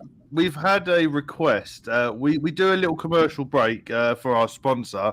We're Mhm. asked. Anthony's asking, can you send us off into a commercial break for Oink Squad, please? For what was the sponsor? Oink Squad. Oinksquad.com. Oink Squad. Ladies and gentlemen, thank you so much for tuning in this evening. And now a word from Oink Squad.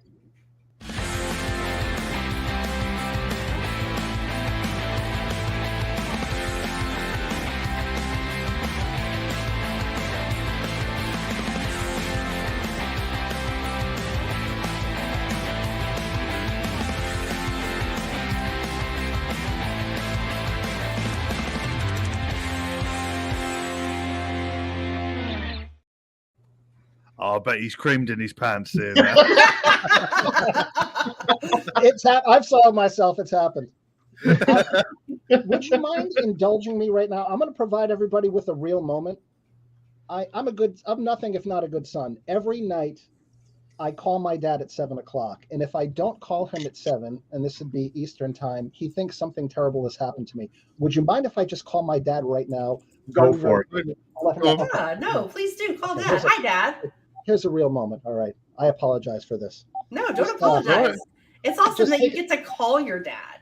Just take a shit in your pants or something while I'm That's doing it. Stick with the theme here. My dad's a little slow getting to the phone, so this might That's take a okay. second here. Dad's 81 years old. So. Aw. Oh, God bless him. Hi, Dad. Hi, Dad.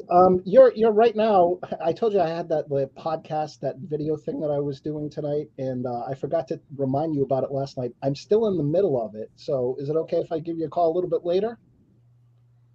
All right, I will call you soon. Are you feeling better today? Dad was feeling a little nauseous yesterday. Oh. Get better soon. Oh, geez.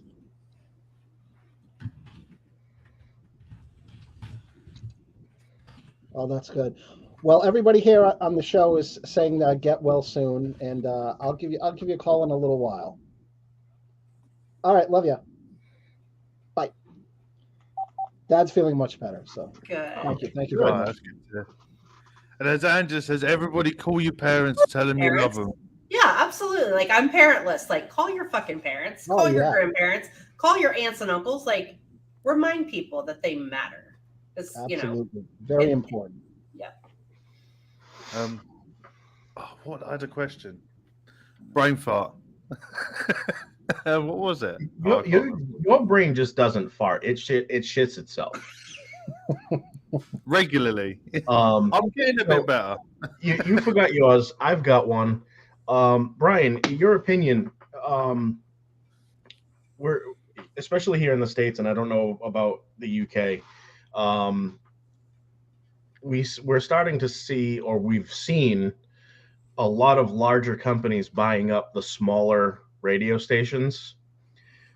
Now, I understand from a business standpoint that can be a good thing. You've got the funding, you've got the, this, that, and the other, but is it necessarily a good thing, in your opinion?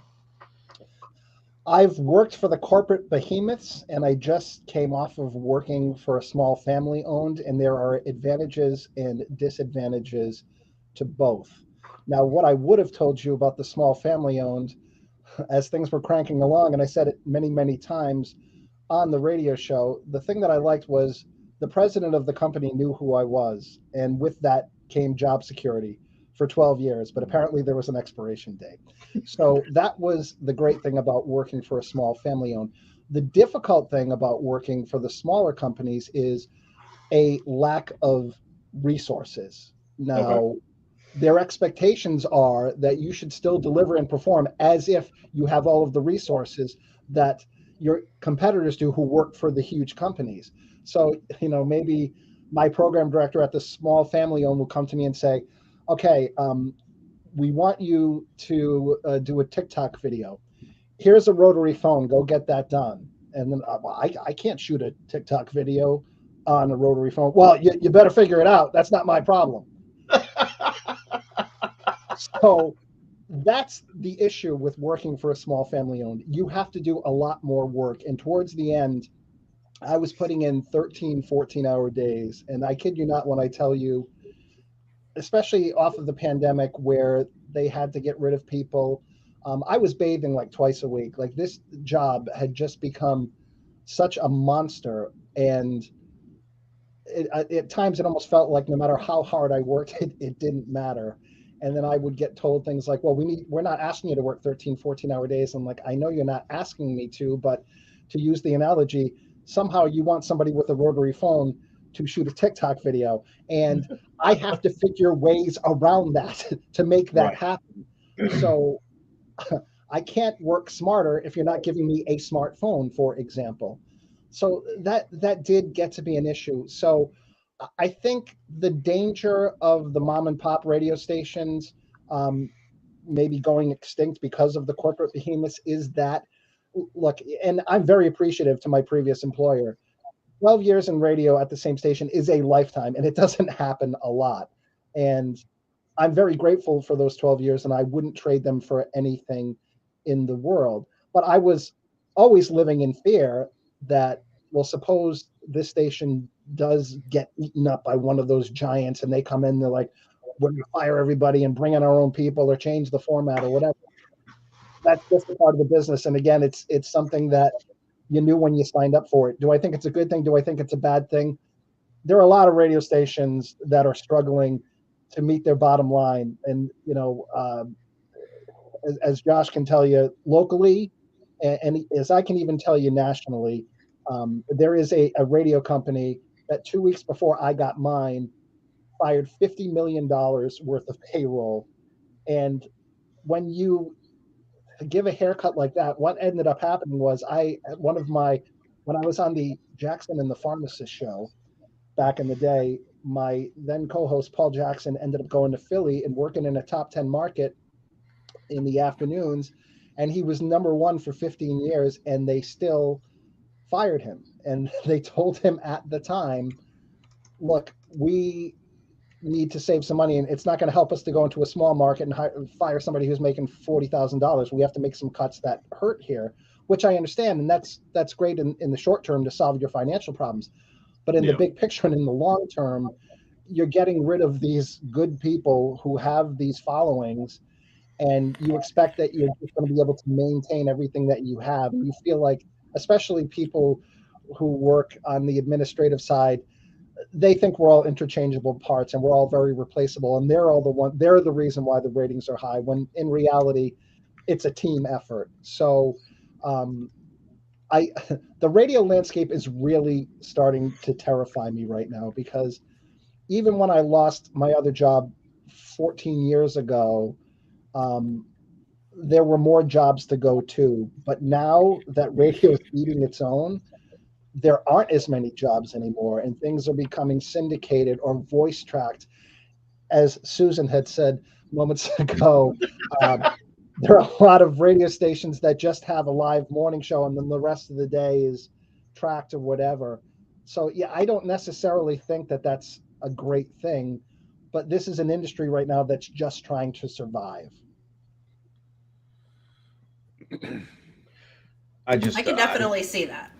I brought that up and asked that question because I personally have listened, obviously, to the mom and pops, and now your building mates, either upstairs or downstairs, I don't know where they are in relation to Cat Country, but being owned by iHeart, I've noticed a huge difference in the quality of the personalities, and those guys have been around since before I was.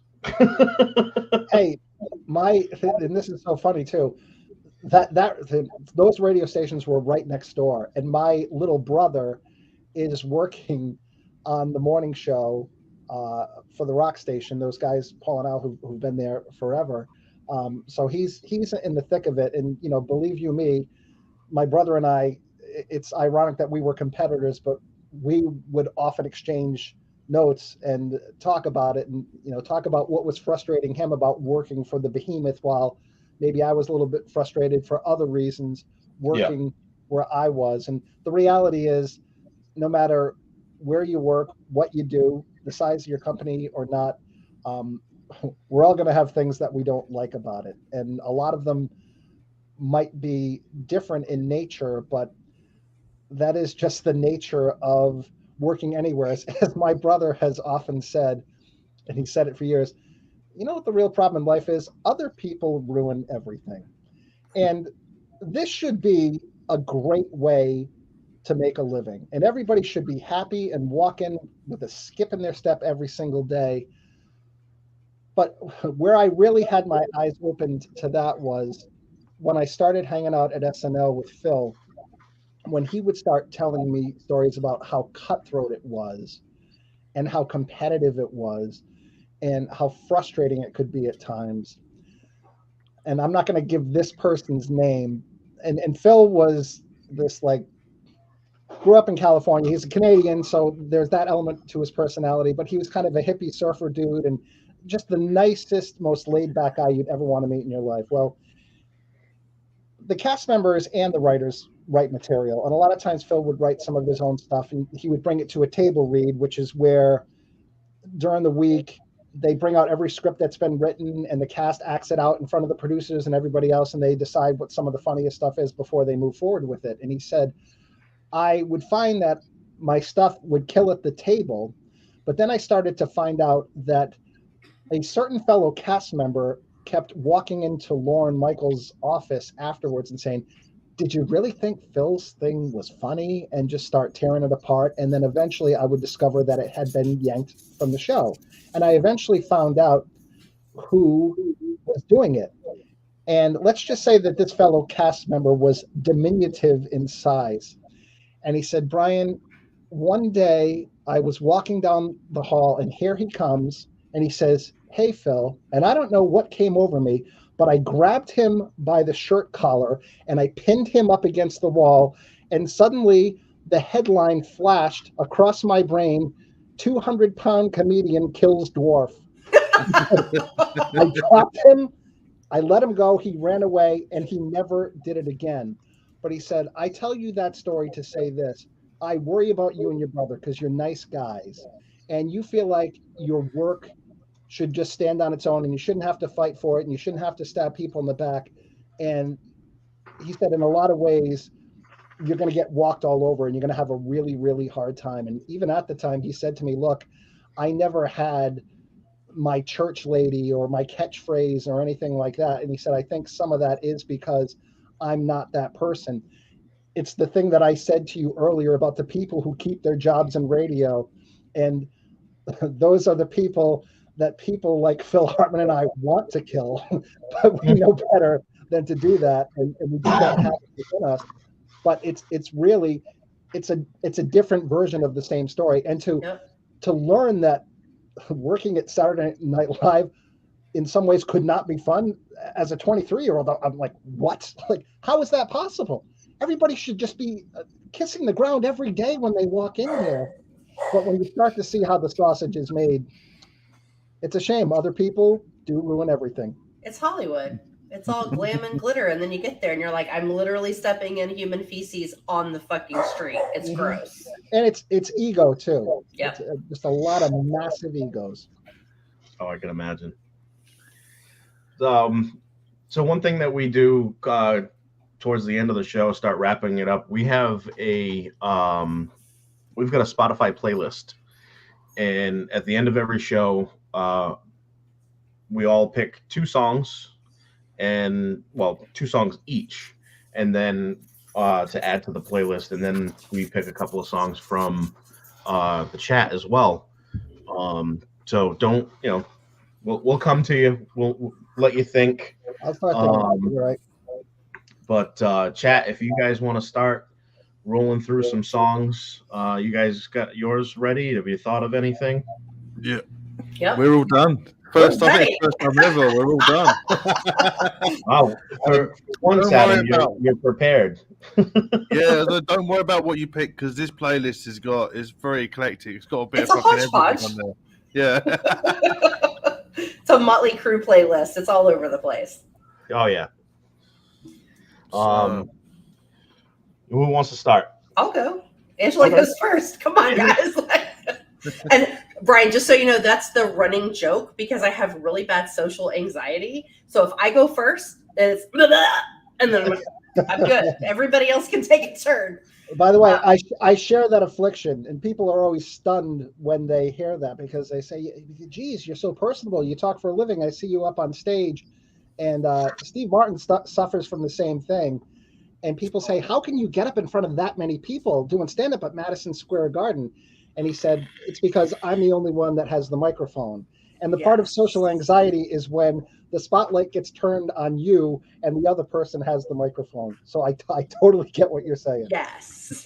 So that's like how that, kind of came to be. Actually, like Anthony Romello, like made it a whole thing. Like it's very personal to me.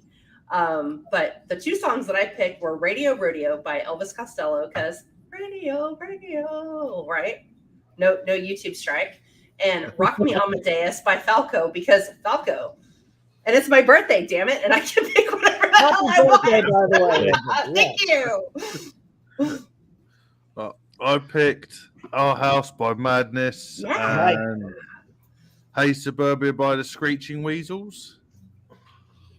I don't don't know think that I've one. ever heard of the Nope. Screeching Weasels. They're pretty good. I found them the other week, so I'll be listening to them. Nice. I went, no surprise here, I went country. Full country. Boys Round Here by Blake Shelton and Dirt Road Anthem by Jason Aldean. I could go country. I could do Take This Job and Shove It based on We're down with a little Johnny Paycheck over here. It's fine. all right. I'm a huge Beatles nut.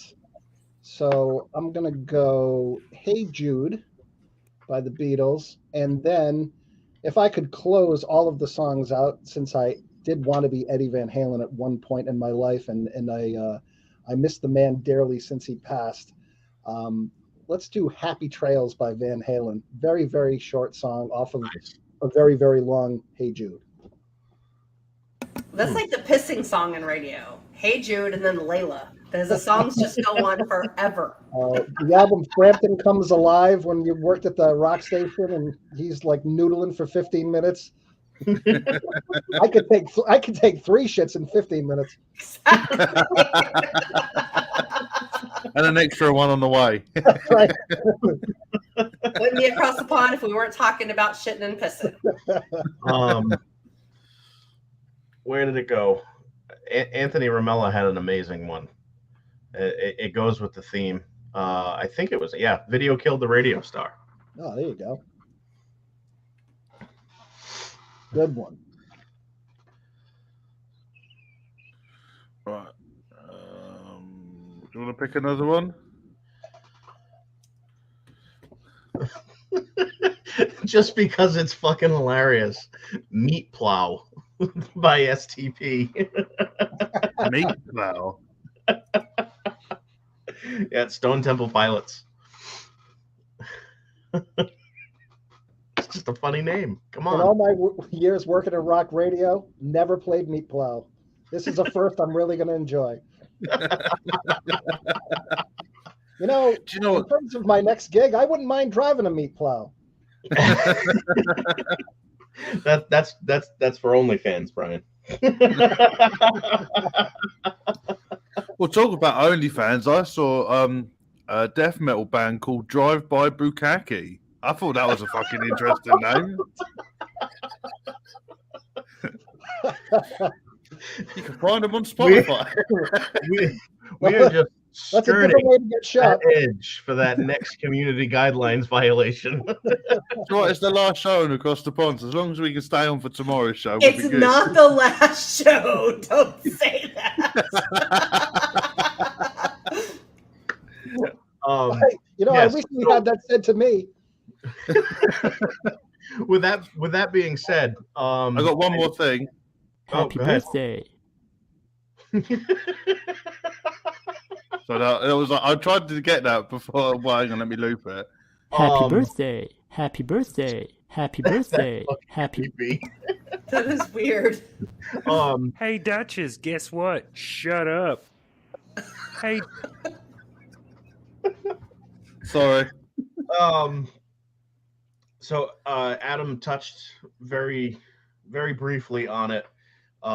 So one of our plans for the new season is that we are moving away from the Cloud Cartel UK YouTube channel, and we have created our very own Across the Pond Live YouTube channel going forward in the new year.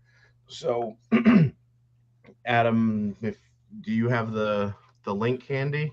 Getting it now. Uno we'll momento in chat, and we will add it to descriptions and whatnot, and it'll be shared throughout the next few weeks, because we've got one show left for season 2. Yep. And much bigger things are coming for season 3, along with the new channel. So I'm definitely excited for what we've got in store. I don't think I've got anything else. Do we have Update. anything? Drive by Bukaki is from Boston. Oh, Why great! did It's local. Me. Why did that not surprise me? Okay. Boston just got a little bit weirder. But A little bit. well, okay. Everybody, thank you very much once again for coming out and hanging out with us and welcoming Brian into the Across the Pond family. Our socials are always ticking across the bottom of the screen. We don't really need to announce those anymore. Should you have a reason to send us an email, because nobody fucking emails us, across the pond US UK at gmail.com. We do have a Patreon. We're always upfront and honest. You're all adults. We don't tell you what to do with your money, but if you want to be a part of what we're doing here and the continued growth, we do appreciate any sort of donation or monthly donation that you want to set aside for us. That would be great. Again with the new year, there will be more Patreon only content. We'll have more going on over there as well. So I think we're done here. We had a great night. It's been a lot of fun. Brian, do you have anywhere that people can follow you? And Yeah, I mean, what you've Brian been Mulhern on Facebook. I can't accept any friend requests because I'm at the 5,000 mark, but you can certainly follow me on there. I'm trying to think. I'm Bry Farm, the old pharmacist thing. BRIPHARM on Instagram. I'm still on Twitter. I know a lot of people are jumping ship there, and I just had to change my handle because it used to have the radio station's name in it. Now I think I'm at Brian Mully, MULLY, at 5150. Another tip of the cap to Van Halen.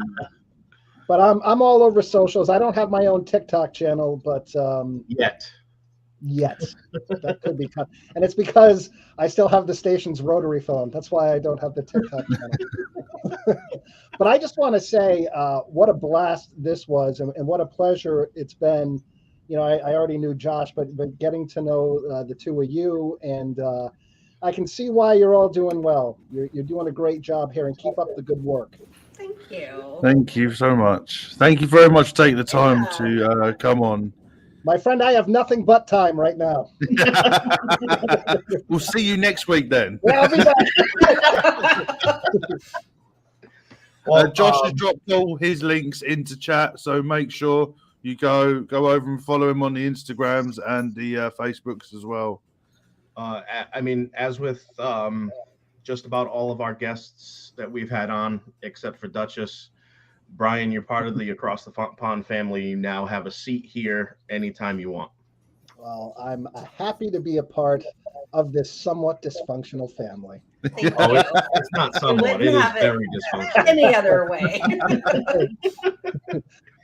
I don't know that I've been sitting around the Thanksgiving dinner table and had anybody in my family say "death by bukkake."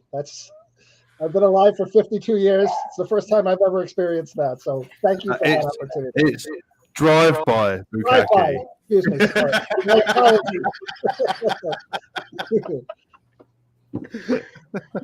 Oh, it's been great hanging with you guys again.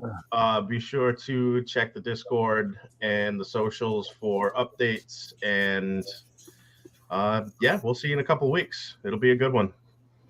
Have a great night, everybody. Bye, guys. Bye. See ya.